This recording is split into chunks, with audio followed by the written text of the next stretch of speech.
ನಮಸ್ಕಾರ. ನನ್ನ ಆತ್ಮೀಯ ಸಾರಿಗೆ ಸಹೋದರರೇ ಮತ್ತು ನನ್ನ ಆತ್ಮೀಯ ಸಾರಿಗೆ ಹಿರಿಯ ಸಿಬ್ಬಂದಿಗಳೇ, ನಾನು ನಿಮ್ಮ ಚಂದ್ರು.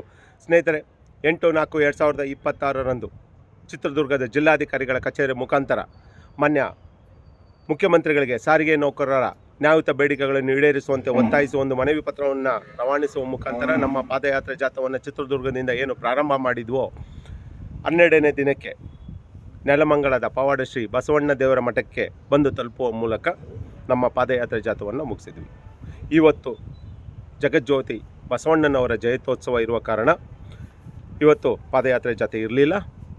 ಸೊ ಇವತ್ತು ನಾವು ವಾಸ್ತವ್ಯವನ್ನು ಇಲ್ಲಿ ಬಸವಣ್ಣ ದೇವರ ಮಠದಲ್ಲೇ ಹೂಡಿದ್ದು, ನಾಳೆ ಬೆಳಗ್ಗೆ ಅಂದರೆ 21/4/2026 ಮಂಗಳವಾರ ಬೆಳಗ್ಗೆ 8 ಗಂಟೆಗೆ ಇಲ್ಲಿಂದ ಹೊರಟು, ಇಲ್ಲಿಂದ 4 ಕಿಲೋಮೀಟರ್ ಅರಶಿನಕುಂಟೆ ಸ್ಥಳದಿಂದ ಏನು ನಗರ ವ್ಯಾಪ್ತಿ ಪ್ರಾರಂಭ ಆಗುತ್ತದೋ ಅಲ್ಲಿ ಘನ ನ್ಯಾಯಾಲಯದ ಏನು ಆದೇಶದ ಮೇರೆಗೆ ಯಾವುದೇ ಜಾಥಾ ಮತ್ತು ಮೆರವಣಿಗೆ ಮಾಡೋಕ್ಕೆ ಅವಕಾಶ ಇಲ್ಲ.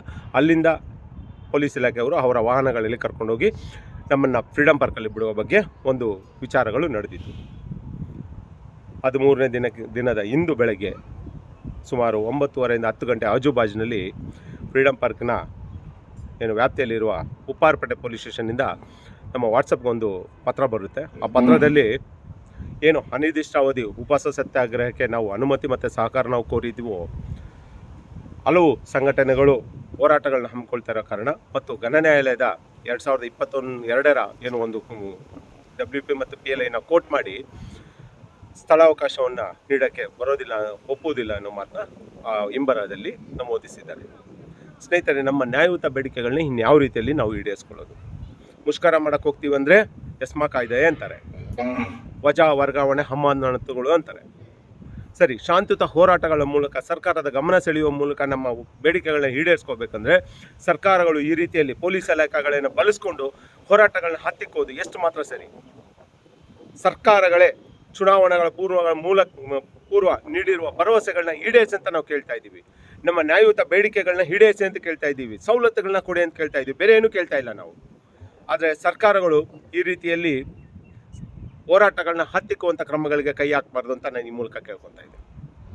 3 ವರ್ಷದಿಂದ ತಮ್ಮ ಮುಂದೆ ನಾವು ಸತತವಾಗಿ ಶಾಂತಿಯುತವಾದ ಹೋರಾಟಗಳನ್ನ ಮಾಡ್ಕೊತಾ, ಮನವಿಗಳನ್ನ ಸಲ್ಲಿಸುತ್ತಾ, ತಮಗೆ ಅಭಿನಂದನೆಗಳನ್ನ ಸಲ್ಲಿಸ್ಕೊಂಡು ನಾವು ನಿಮ್ಮನ್ನೇ ಕಾಯ್ಕೊಂಡಿದ್ವಿ, ನಿಮ್ಮ ಮೇಲೆ ಭರವಸೆಗಳನ್ನ ಇಟ್ಕೊಂಡಿದ್ವಿ.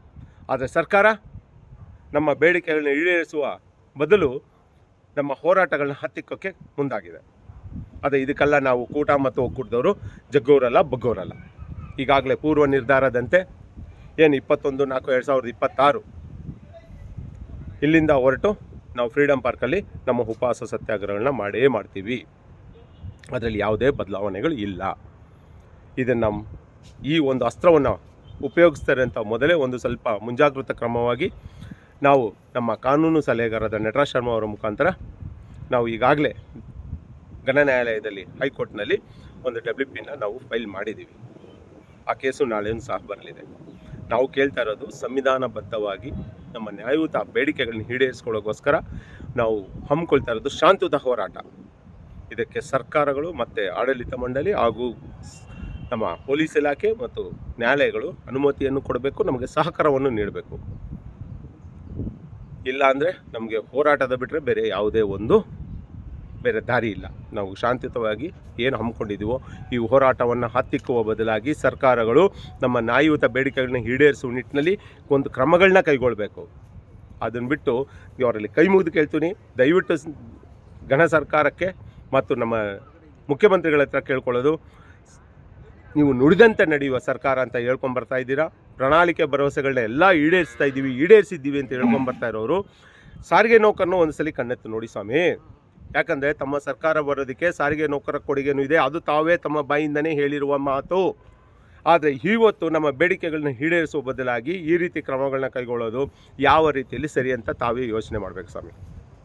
ಆದ್ದರಿಂದ ನಾವು ಯಾವುದೇ ಕಾರಣಕ್ಕೂ ಘನ ನ್ಯಾಯಾಲಯ ನಮಗೆ ಏನು ನಾವು ಒಂದು WPನ ಹಾಕಿದ್ದೀವಿ, ಅದಕ್ಕೆ ಸಂಬಂಧಪಟ್ಟಂಗೆ ನಮಗೆ ಅನುಮತಿ ಕೊಡೋವರೆಗೂ ನಾವು ಏನು ಪೊಲೀಸ್ ಇಲಾಖೆಯವರು ನಮ್ಮನ್ನು ಬಂಧಿಸಿದ್ರೂ ಸರಿ, ಇಲ್ಲ ಶಾಂತಿಯುತವಾಗಿ ನಮ್ಮ ಹೋರಾಟವನ್ನು ಮಾಡ್ಕೊಳ್ಳಿ ಅಂತ ಫ್ರೀಡಮ್ ಪಾರ್ಕಲ್ಲಿ ಬಿಟ್ಟರೂ ಸರಿ, ಎಲ್ಲಿ ಬಿಡ್ತಾರೋ ಅಲ್ಲಿ ನನ್ನ ಅನಿರ್ದಿಷ್ಟಾವಧಿ ಉಪವಾಸ ಸತ್ಯಾಗ್ರಹ ನಡೆಯುತ್ತೆ.